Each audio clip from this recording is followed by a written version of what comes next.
Solo లెవెలింగ్‌లో 'Jeju island' ride అంటే మనందరికీ తెలిసిందే. అది హిస్టరీలోనే బిగ్గెస్ట్ డిజాస్టర్. బట్ చాలా మంది డౌట్ పడుతున్నారు. చైర్మన్ అయిన గోగెన్ లాంటి పవర్‌ఫుల్ హంటర్ ఎందుకు జాయిన్ అవ్వలేదు? ఫస్ట్ రీజన్ ఆయన పొజిషన్.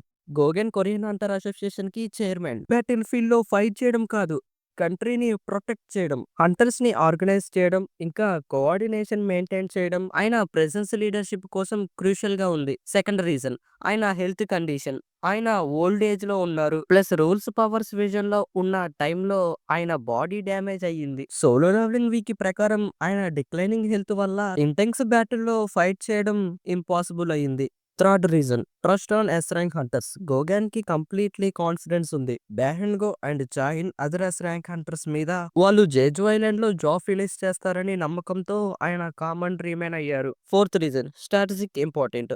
ఆయన లైవ్‌లో ఉంటేనే కొరియన్ హంటర్స్ మీద బ్యాలెన్స్ ఉంటుంది. సోలో లెవెలింగ్‌లో వీక్‌లో మెన్షన్ చేశారు. ఆయన ప్రిన్సెస్ ఇట్‌సెల్ఫ్ ఒక ప్రిటెంట్ లాగా పనిచేస్తారు. ఆయన జేజు వెళ్ళిపోయి యుద్ధం జరిగితే టోటల్ చోన్స్ అవ్వచ్చు.